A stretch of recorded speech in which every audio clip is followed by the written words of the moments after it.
ఏ గడప తొక్కినా ఒకటే హామీ, ఎవరిని పలకరించినా ఒకటే మాట. నారాయణ సార్ మా ఓటు మీకే అంటూ భరోసా ఇస్తున్నారు నెల్లూరు నగర ప్రజలు. ఆద్యాంతం ఆసక్తికరంగా సాగుతున్న మాజీ మంత్రి నారాయణ పర్యటన వెనకాల వస్తున్న కార్యకర్తలను బట్టి కాదు, స్వచ్ఛందంగా వెంట నడుస్తున్న ప్రజలను చూస్తే తెలుస్తోంది ఒక నాయకుడి చరిష్మా ఏంటి అని. మాజీ మంత్రి నారాయణ చేపట్టిన నెల్లూరు నగర పర్యటనకు లభిస్తున్న విశేష ప్రజాదరణ చూస్తే తెలుస్తోంది వారి హృదయాల్లో నారాయణ స్థానం ఏంటి అని. నెల్లూరు నగరంలోని డివిజన్లలో పర్యటిస్తున్న నారాయణకు ప్రజలు బ్రహ్మరథం పడుతున్నారు. 15వ డివిజన్ పర్యటనలో భాగంగా వచ్చిన నారాయణకు స్థానిక టీడీపీ కార్యకర్తలు ఘన స్వాగతం పలికారు. పార్టీ కండువాలు కప్పి శాలువాలతో సత్కరించి సాదరంగా ఆహ్వానించారు. ఈ సందర్భంగా స్థానిక వ్యాపారస్తులను ఆయన పలకరించగా వ్యాపారంలో కష్ట నష్టాలను చెప్పుకున్నారు. ఇళ్ల వద్దకు వెళ్లి ప్రజలను పలకరించగా ఆప్యాయంగా మాట్లాడారు. ఇంటింటికి వచ్చి తిరగాల్సిన అవసరం లేదని చెప్పిన ప్రజలు వారి ఓటు నారాయణకే వేస్తామని భరోసా ఇచ్చారు.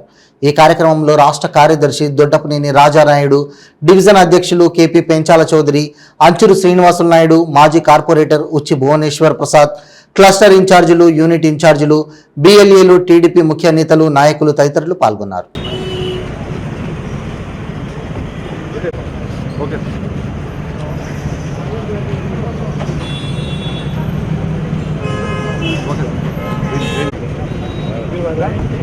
साइड आओ भाई, साइड आओ भाई।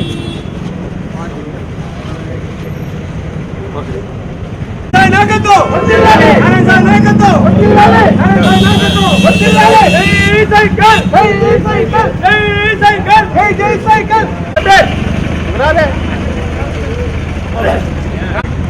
अभी तुझे मैं आप का बताना बच्चे को अच्छा नहीं नमाज मैं कहता हूं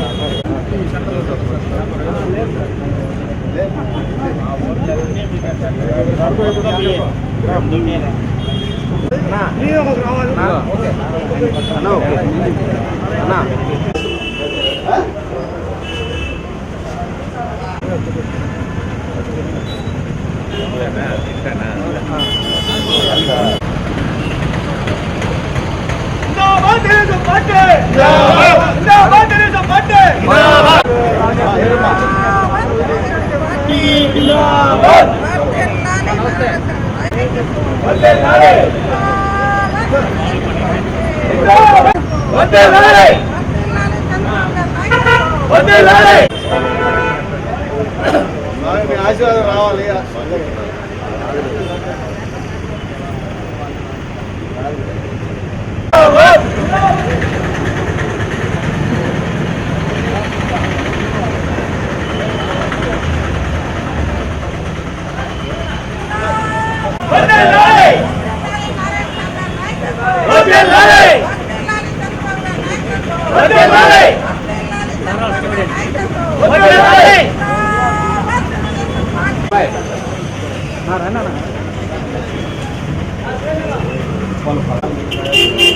ఇంకా మీ మీద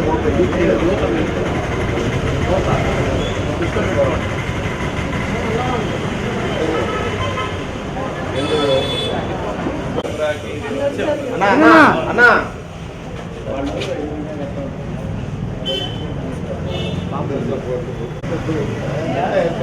నా కొంచెం నువ్వు జరగనా అందరికీ చెప్పాలి.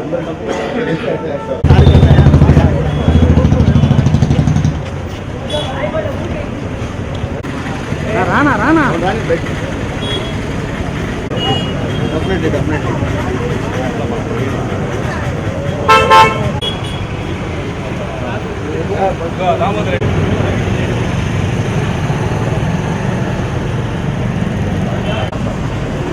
మదన్ లేడు మదన్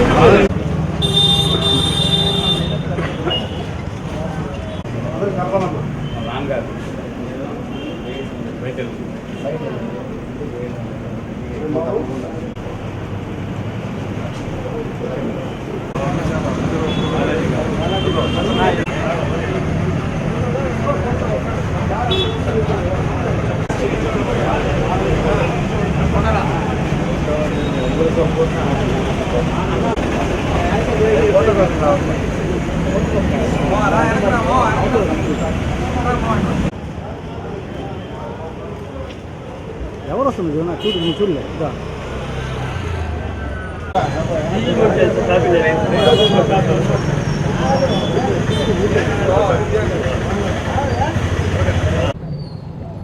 నెల్లూరు టౌన్లో రేపు జరగబోయే ఎన్నికల్లో ముఖ్యంగా ప్రధాన పోటీ ఇద్దరి మధ్యన, ఒక రౌడీకి అభివృద్ధి ప్రదాతకి. రౌడిజాన్ని ఎప్పుడు కూడా నెల్లూరు జిల్లా ఎప్పుడు ప్రోత్సహించదు.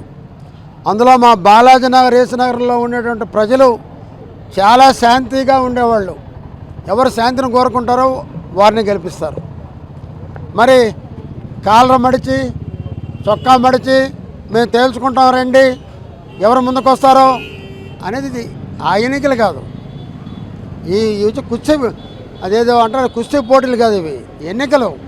ప్రజాస్వామ్యంలో ఒక ప్రభుత్వాన్ని దించాలన్నా ఎక్కించాలన్నా ఆయుధం ఓటు హక్కు మాత్రమే. నేను చెప్పేది ఒక అభివృద్ధి ప్రదాత ఎవరంటే మన మంత్రి నారాయణ గారు. ఆయన ఏ రోజు దూరదృష్టితో ఆలోచించి నెల్లూరు రాష్ట్రంలో కల్లా ముందుండాలి, 30 సంవత్సరాలు ఎటువంటి ఇబ్బందులు ఉండకూడదు, ఒక దోమ ఉండకూడదు, ఎవరికి కూడా నీళ్లు తాగితే జబ్బులు రాకూడదు అనే ఉద్దేశంతో సంఘం నుంచి మంచి క్యూరిఫై వాటరు, అండర్ గ్రౌండ్ డ్రైనేజ్, ఎక్కడ పెట్టిన పార్కులు, రోడ్లు, అదే రకంగా ఎరగాలమ్మ తల్లికి చుట్టూరు ఘాటు, ఎంతోమంది పెద్ద పెద్ద వాళ్ళు ఈరోజు మంత్రులు కూడా చేయలేకపోయారు.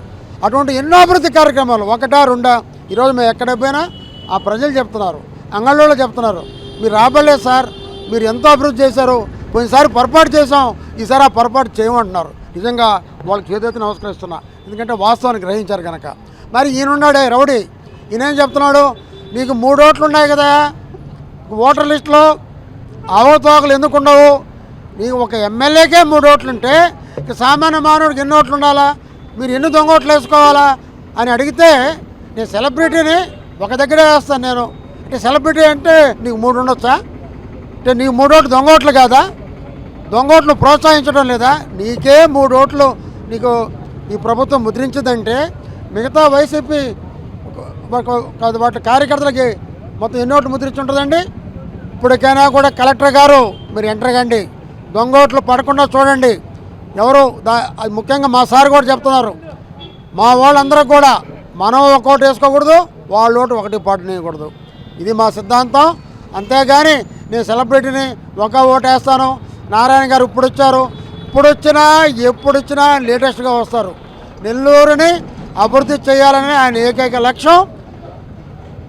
ఆయనకున్నటువంటి ఒకే ఒక సూత్రం, నెల్లూరు జిల్లాని ఈ రాష్ట్రంలో నెంబర్ 1 చేయాలని, నెల్లూరుని చెన్నై నగరంగా తీర్చిదిద్దాలని చేసే ఆయన ప్రయత్నానికి మన అందరం కూడా మద్దతు ఇద్దామని కూడా నేను తెలియజేస్తున్నాను. అందరికీ నమస్కారాలండి.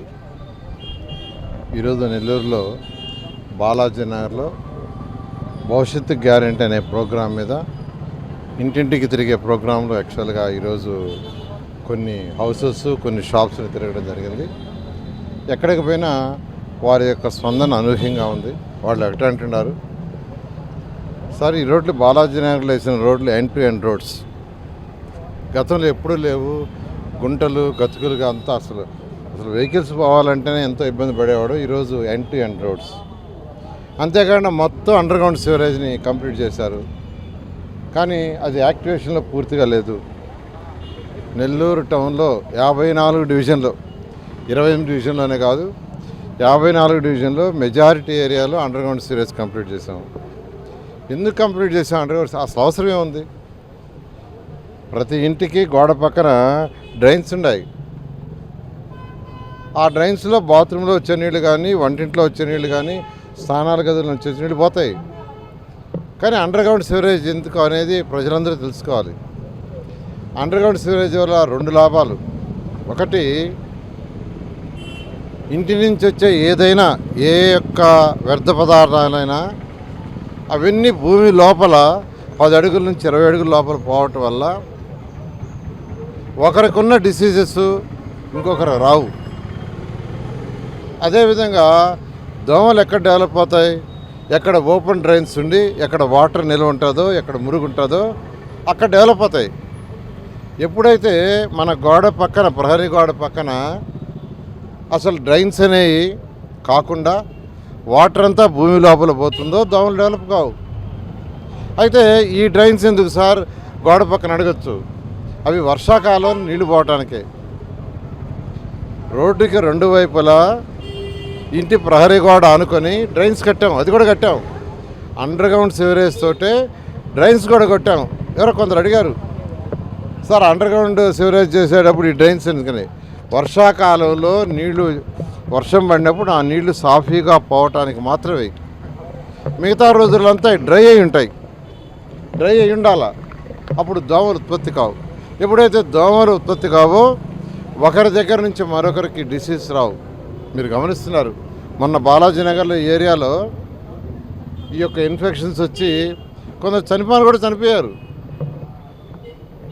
ఇలాంటివి ఈరోజు నెల్లూరులో అనేక కార్యక్రమాలు, ఉదాహరణకి అండర్ గ్రౌండ్ సివరేజ్, డ్రైనేజ్ ఒకటి చెప్తున్నాను, ఈ రోడ్లు, ఇలాంటి ఎన్నో కార్యక్రమాలు తెలుగుదేశం ప్రభుత్వం చేయటం జరిగింది.